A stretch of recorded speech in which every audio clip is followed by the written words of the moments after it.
Muito bem, vamos lá. Papo sobre pets das quintas-feiras a partir de agora, 12h27. Hoje uma quinta-feira e mais uma vez aqui, Dr. Hélio, médico veterinário. Hélio Franzoni Neto está comigo ao vivo. Manda sua pergunta aqui, tá bom? 3541-1265 é o nosso WhatsApp, para que você também possa interagir e participar. Então, Hélio, seja bem-vindo mais uma vez. Tudo bem? Boa tarde. Boa tarde, Marcelo. Tudo bom, velho? O doutor tava tão correndo tanto aí que ele trouxe o celular da clínica. Trouxe. E agora, Hélio? Tá lá, Agora, dois pessoal, celulares. Se alguém quiser ligar na clínica, no fixo lá. Pois é, no corre-corre do dia a dia, né? Nossa, a gente fica com a cabeça cheia, sai correndo com os telefones tudo no bolso. Que hoje tá fácil, né? Através do celular, do smartphone aí, é o WhatsApp que vocês usam, né? É. O pessoal tira dúvidas, faz agendamento de consultas. Então, pessoal da clínica, fica atento aí que o Hélio tá com o celular de vocês aí, hein? É, exatamente. A Atualvet é a clínica do Dr. Hélio, daqui a pouco ele deixa o contato também. Mas, Hélio, para começar o papo sobre pets hoje, atenção porque vamos falar de um tema importante para quem tem cães e gatos em casa, que é a diabetes ou diabetes em pets. O diabetes ou a diabetes, hein, Hélio? A diabetes, né? Tanto faz ou não? Tanto faz, né? É, diabetes. Como acontece com os humanos, os nossos companheiros aí de quatro patas também podem desenvolver essa doença que exige cuidados especiais, hein, Hélio? Então, primeiro, explica pra gente o que vem a ser o diabetes em cães e gatos, como ele se manifesta nos animais. Sim, a diabetes é uma doença endócrina, né? Normalmente está relacionado principalmente aí à obesidade, alterações hormonais de algum paciente, né? Então, tem algumas, vamos dizer assim, alguns sinais clínicos, né, que a gente pode ficar atentos, né, a isso para a gente pensar numa possível diabetes, né? Eu falo que a diabetes em si é uma doença bem silenciosa, né? E quando a gente, às vezes o tutor, né, acaba percebendo algo, né, a gente já está num quadro um pouquinho mais avançado, né?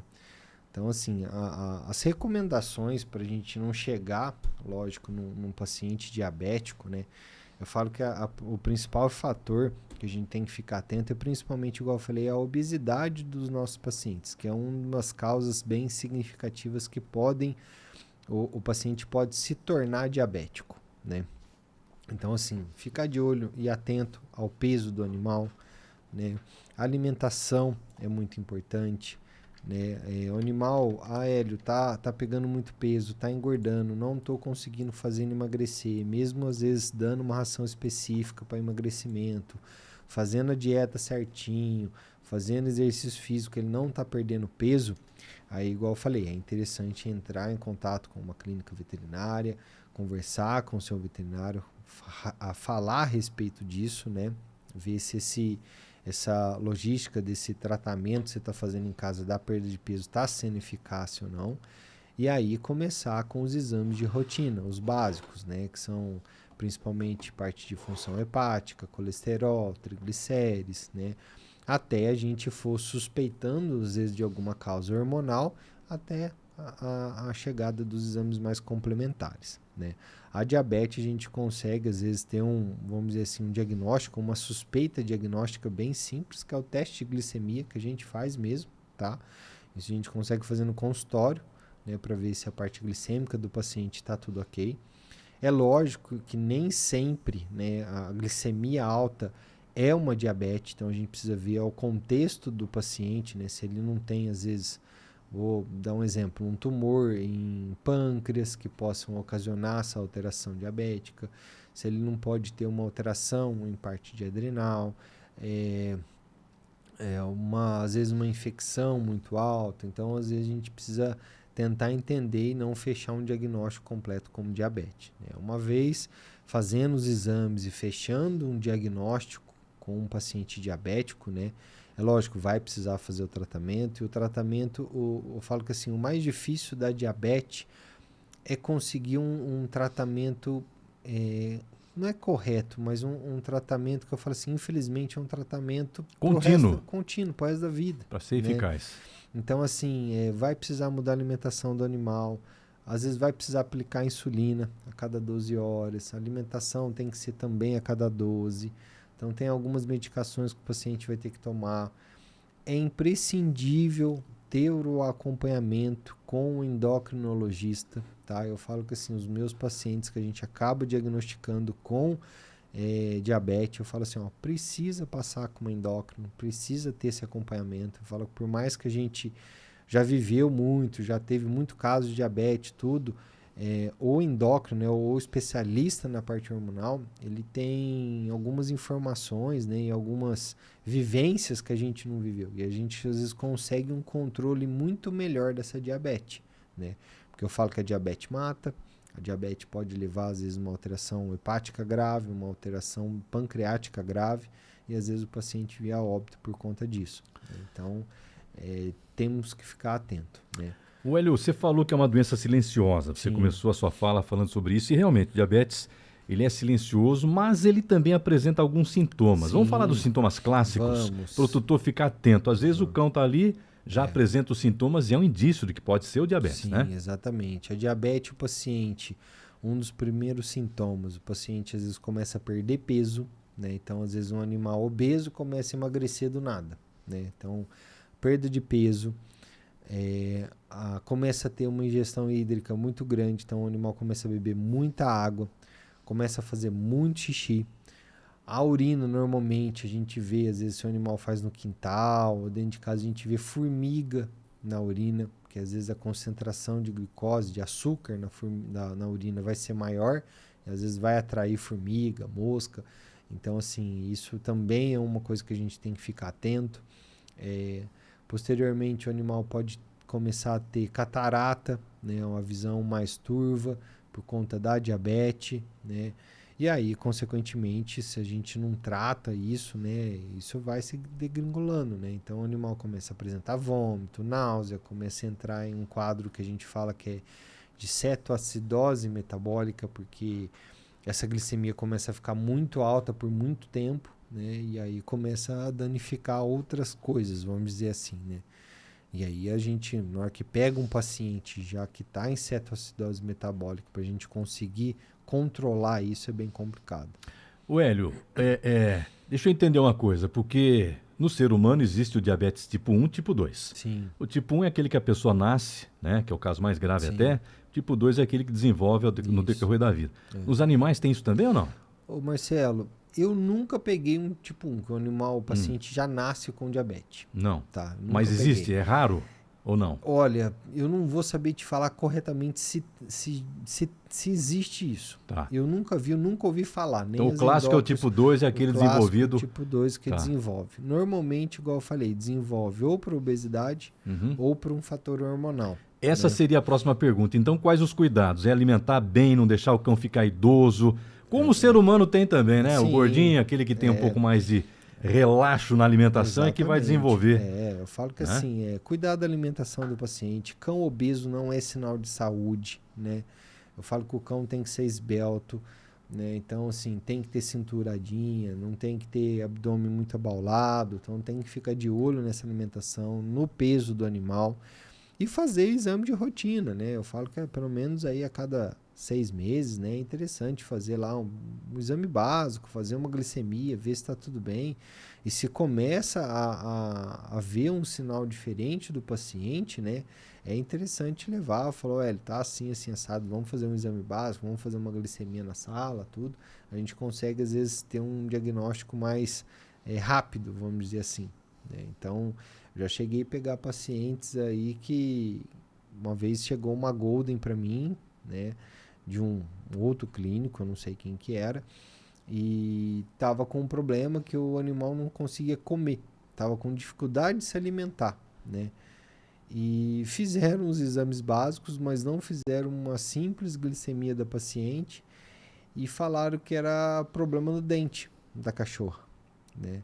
E a cachorra começou com dificuldade de comer, começou a perder peso e ela chegou com esses sintomas. Para mim, a primeira coisa que a gente faz no consultório, tudo, examina o paciente, tudo, e fiz uma glicemia do paciente na sala. Bingo.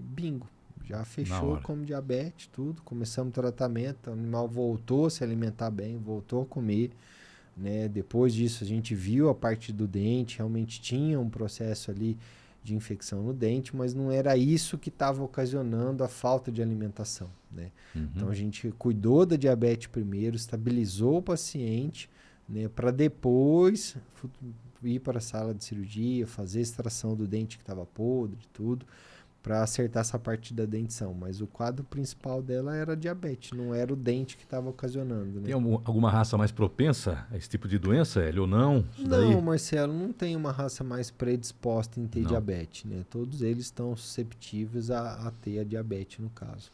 Então vamos cuidar, hein? Atenção, porque os pets também podem desenvolver a diabetes e problema aí, vai ter que tratar doença crônica para o resto da vida, não é? Exatamente. Como você disse, controlar esse tratamento, que é contínuo, né? É contínuo. É muito difícil, não? É muito difícil. Eu falo que assim, o animal não entende que ele tem que ser picado a cada 12 horas, às vezes tem que fazer curva glicêmica em casa, tem que ficar ferindo glicemia também. Então, assim, para o paciente também, a gente até entende, tem tutor que fala, eu não consigo, ele não deixa.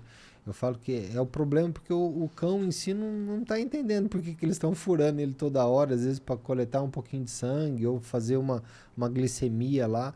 Então, o paciente não entende, né? Então, isso começa a dificultar o manejo em casa também, né? A sorte nossa é que a tecnologia está avançando, vamos dizer assim, né? Hoje a gente já tem aquele aparelhinho Libre, né? Que a gente coloca até no ser humano, né? Então, a gente coloca no braço do ser humano e tem um leitor. Então, o ser humano já não precisa ficar picando o dedo toda hora para ver quanto que tá. Você põe um sensor no braço, ele dura, acho que 14 ou 15 dias. E aí você passa o leitor, ele vai vendo a sua glicemia. Tem pro pet também? Então, aí a gente começou a adaptar esse de humano pro pet. Põe na coleira? Não, põe na pele do animal mesmo. Na pele mesmo? Coloca na pele do animal. E aí o tutor consegue ir aferindo. Fica mais fácil, né, de ter o controle da diabetes em casa. Tá aí então, fique atento, diabetes para os pets também, é importante o tema. E você aí, tutor, ficar muito atento para cuidar do seu animalzinho. Manda pergunta, porque agora as perguntas para o Dr. Hélio, hein? 3541-1265 é o nosso WhatsApp para você encaminhar sua pergunta. Começando com a pergunta da Amanda. Amanda Vitorino. Eu não lembro se a gente já falou sobre isso aqui não, hein, Hélio? Sinceramente, não sei nem se tem disso. Vamos ver. Ela pediu para falar. Marcelo, boa tarde. Pergunta sobre aromoterapia para cães, pets. Funciona ou é só modinha? Ela fala que é para acalmar o pet. Aromaterapia, tem isso? Olha, para cachorro, assim, o que eu vou falar assim, a parte de experiência própria, né? O que normalmente a gente vê, né, que a gente tem vamos dizer assim, uma eficácia nesse sentido, né? Tem alguns produtos que lançaram, principalmente para o felino, né? Mas agora já existe em cães, que são sprays, né? Ou tem até difusor que você coloca na parede, que vai soltar um cheiro no ambiente, vamos dizer assim, que ele é um hormônio, né? Particularmente para os animais. A gente fala que a gente coloca, a gente não sente cheiro nenhum, para a gente não tem odor nenhum. Mas para os cães tem, para os cães e para os gatos. Então, mais que o cheiro é hormônio também. Então eles colocam esse difusor para o animal ficar às vezes mais tranquilo em casa. Então tem, por exemplo, o gato, né, tem esse feromônio que eu te falei, que às vezes ou dá para borrifar dentro de uma sala, ou colocar no aparelhinho na tomada, que vai gerar esse cheiro. E a gente usa principalmente, por exemplo, Hélio, eu vou viajar, vou deixar o animal sozinho para ele não ficar tão agitado, vou mudar de casa, então na casa nova você põe esse difusor para o animal se sentir um pouco mais confortável, né? Eu falo que a hormonioterapia, né, a aromaterapia em si, né, eu falo que são cheiros que vão teoricamente agradar a gente, né, no caso, né? E isso, consequentemente, para o animal, esses líquidos, né, que vão soltar esse hormônio, vão soltar esse cheiro, é um cheiro agradável para o paciente. Então, normalmente, ele se sente mais confortável. Eu falo que é a mesma coisa quando a gente chega, às vezes, numa cafeteria, às vezes, numa perfumaria, sente, às vezes, um cheiro, a gente fica confortável. Eu falo que, assim, às vezes, aguça até os nossos sentidos, né? Quando você chega numa cafeteria e tem um cheiro gostoso de café ou de pão, teoricamente você fica com fome, você tem vontade em querer comer, isso te agrada, né? é a mesma coisa dos cães e dos gatos. Então, esse cheiro para eles, eles vão ficar mais confortáveis, vão ficar mais tranquilos em si, né? Então, assim, não é uma coisa fake news, igual ela falou, né? Existe no mercado algumas opções. Existe no mercado já algumas opções para isso. Interessante, legal. A nossa ouvinte que pede para não ser identificada, você vai entender o porquê. Gostei da pergunta dela aqui, viu? Obrigado pela participação. Ela está dizendo que faz banho e tosa, tá? Marcelo, eu faço banho e tosa e vejo muita coisa errada nos pets. Pergunta para o doutor Hélio, devo alertar o dono ou é antiético? Qual que é a opinião do Hélio? Eu acho que assim, essa questão Ela fala coisa errada, o que ela está dizendo? Será que é maus tratos? Então, isso aí E fica agora, não? pouco complicado, né? É. Eu falo que assim, até pela gente veterinário, a gente tem que até ter uma cautela em falar com o tutor, né? Então, assim, às vezes o tutor interpreta de forma errada a gente, né? Então, assim, eu acho que a orientação, eu acho que é válida, né? Então, saber orientar o tutor. Falou assim, não pode deixar ele muito tempo sem tomar um banho, né? Isso está agredindo a pele do paciente, então não pode.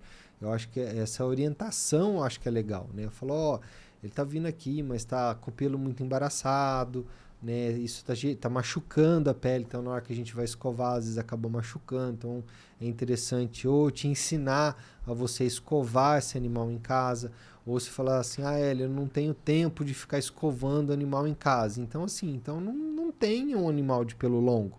Então, vamos tosar, vamos deixar com o pelo mais curtinho, que facilita para você cuidar dele em casa e, consequentemente, na hora que ele for vir para o banho, fica mais fácil da gente escovar e não machuque ele tanto para ficar tirando os nós. Né? Eu estou dando um exemplo, né? Por exemplo, tá com a unha muito grande, falou, interessante cortar a unha uma vez por mês, né?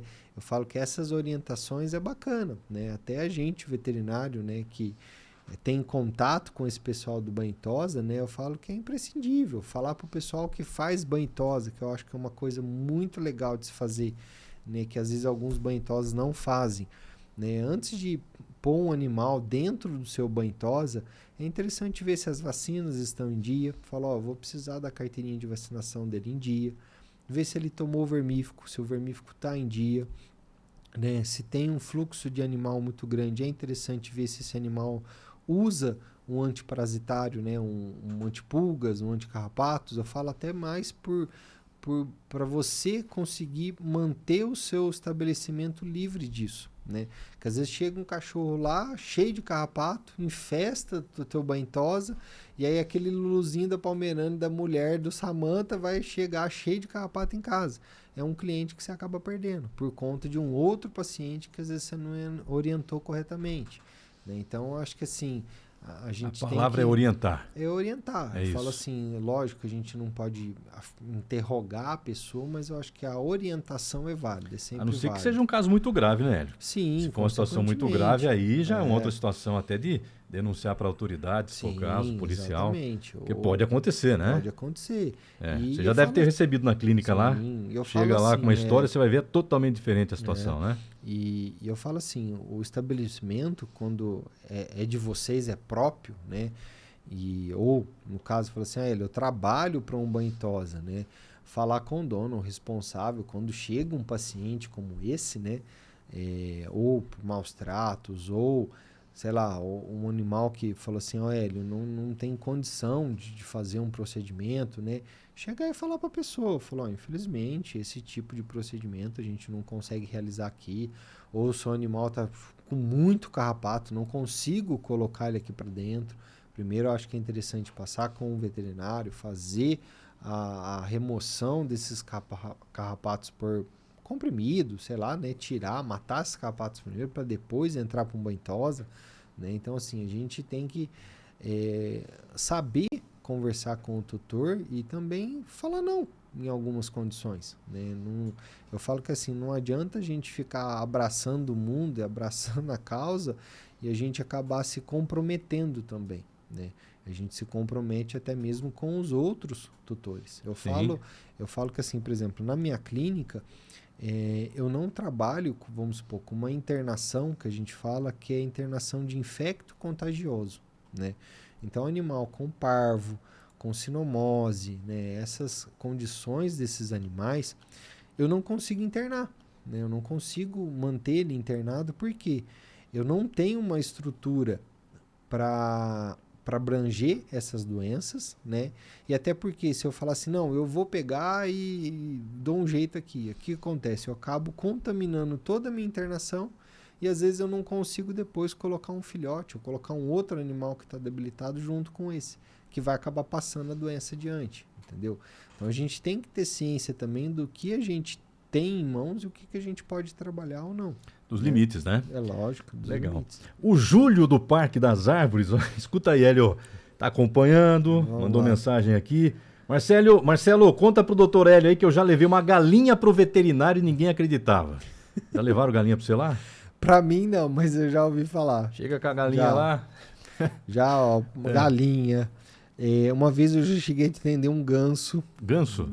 Machucado, o cachorro tinha machucado o ganso. Eita. Rolinha, pardal, o pessoal já me procurou, né? Então tem umas aves diferentes aí. Tá lá. Porta aberta tem que atender. Exatamente. Tem que ver se dá para ajudar. O Augusto, já teve algum caso de animal que fingia estar doente só para chamar a atenção do dono? Animal que fingia estar doente. Olha, fingir estar doente. Só faltava essa, não? Às vezes pode acontecer do animal, às vezes estar, vamos dizer assim, basicamente estressado, né, por algum motivo, né? Então tem animal que se estressa por algum motivo e às vezes para de comer, para de se alimentar, fica moado, né? Às vezes por um fator de estresse, por alguma coisa que aconteceu no ambiente. Isso acontece muito em gato, né? É muito comum o estresse do felino.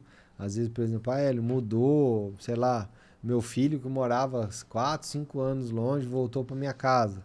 Às vezes o gato não gostou que ele voltou. Mudou tudo. Mudou tudo, mudou a rotina dele, mudou outra pessoa que está lá dentro. Então tem felino que não gosta dessa mudança. E às vezes tem felino que para de comer, às vezes começa a ter cistite por estresse. Então tem tudo isso também envolvido aí no caso. Pois é. E o Marco César, a última pergunta, hein? Boa tarde, doutor. Meu cachorro tá com o focinho um pouquinho ressecado. Preciso levar no veterinário? Não, o ressecamento do focinho é igual o ressecamento do coxim palmar, né? Das almofadinhas da pata, né? Normalmente em tempo mais seco, igual a gente está vivendo, que não tem tanta chuva, né? Resseca realmente alguns animais. Normalmente eu peço para comprar ou manteiga de cacau, né? Ou aqueles para lábio em si, você pode estar passando na narina do animal para ajudar, né? A hidratação. Né? Essa história de que o cachorro ele transpira pelo focinho, é verdade isso? Não. A turma fala isso, né? É que assim, o focinho é um parâmetro mais do ambiente, né? Então, se tiver um dia muito quente, tudo, o focinho normalmente ele fica um pouco mais quente, né? Mas aquela questão do pessoal falar, quando o cachorro tá com febre, põe a mão no focinho dele. Não é verdade. Não tem nada a ver. Não tem nada a ver. Então, quando vocês quiserem saber se realmente está com febre ou não, ou utilizo o termômetro, né, que aí é intraretal, ou às vezes eu peço para colocar a mão na barriguinha do animal. Se tiver muito quente, aí pode ser que o animal esteja febril mesmo. Qual que é a temperatura do animal? A temperatura normal de um animal é 38,5. Eles são mais quentes que a gente. 1 grau a mais. Basicamente isso, né? Basicamente o nosso isso. é 37,5? Por aí? Por aí, 37, 37,5. Então 38,5 é o normal. É o normal. 39, 39,5. Começa 39,5, aí a gente já tem que começar a ficar de olho. 40, né? E mão não é termômetro, né? Tem isso também, porque às vezes a pessoa coloca a mão... que às vezes a pessoa tá mais gelada, põe a mão no cachorro, igual o cachorro é mais quente que a gente, às vezes vai achar que tá com febre. O ideal seria, às vezes, aferir com o termômetro mesmo. Tá bom, Marcos? Obrigado pela participação. Com isso, fim do nosso papo de hoje aqui, o papo sobre pets com o Dr. Hélio, Atual Vet. Ele vai deixar o contato, o endereço. Hélio, obrigado pela presença. Vamos lá, Atual Vet. Eu que agradeço. Vamos lá, pessoal. A Atual Vet está localizada aqui no centro de Araras, tá? Bem próximo aqui do edifício Pedra Verde. A rua nossa aqui da Atual Vet é Rua Coronel André Ulson Júnior, 345. Telefone para contato, telefone fixo, 019 30 96 0020, repetindo, 30 96 0020. E o WhatsApp, celular para contato, é 019 99597 2527. Repetindo, 99597 2527. Legal, Hélio. Podemos fazer uma pergunta só? Claro. Que acabou de chegar? Assim eu não deixo a Patrícia nervosa e brava com a gente, né? É. A Patrícia Caetano, ela tá dizendo que tem 2 gatos, tá? A Madonna e o Pavarotti, tá? Um é tenor, a outra é roqueira. Olha lá. A Madonna é boazinha, dócil, chega perto de todo mundo. O Pavarotti parece um bichinho do mato. Assustado, medroso. Tem algo pra fazer pro Pavarotti se tornar mais sociável? 2 gatos. E aí? Olha, Patrícia Caetano. eu falo que assim, o gato é um animal que ele tem uma, vamos dizer assim, um gênio, né, bem diferente do que o cão, né? O cão a gente às vezes não consegue ainda adestrar, às vezes com um jeitinho, devagarzinho a gente consegue às vezes tentar mudar um pouco a índole do animal, né?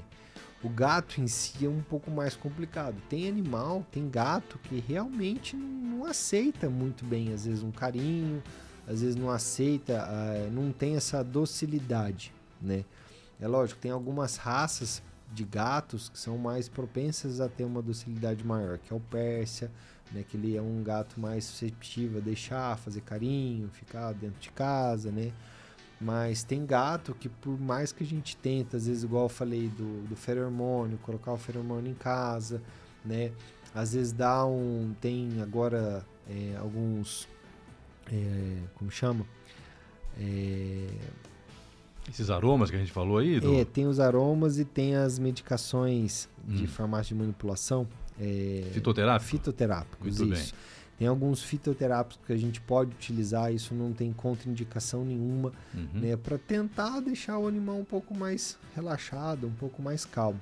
Mas fala assim, mudar a personalidade do gato é difícil. Ela acertou em cheio o nome dos 2, né? A Madonna é de boa, o Pavarotti sempre foi mais nervoso. Sempre foi. Pra quem conhece a história, o Pavarotti sempre foi mais briguento, né? O tenor. O tenor. Legal, Patrícia, obrigado. Hélio, mais uma vez, abraço. Abraço, Marcelo, um abraço pra todo mundo aí, gente. Tá aí, presença do Hélio, Dr. Hélio Franzoni Neto, médico veterinário, no nosso Papo sobre Pets desta quinta. Pra finalizar, vamos acompanhar? Tá chegando ele, o Celso Verniz, ele é o homem do tempo.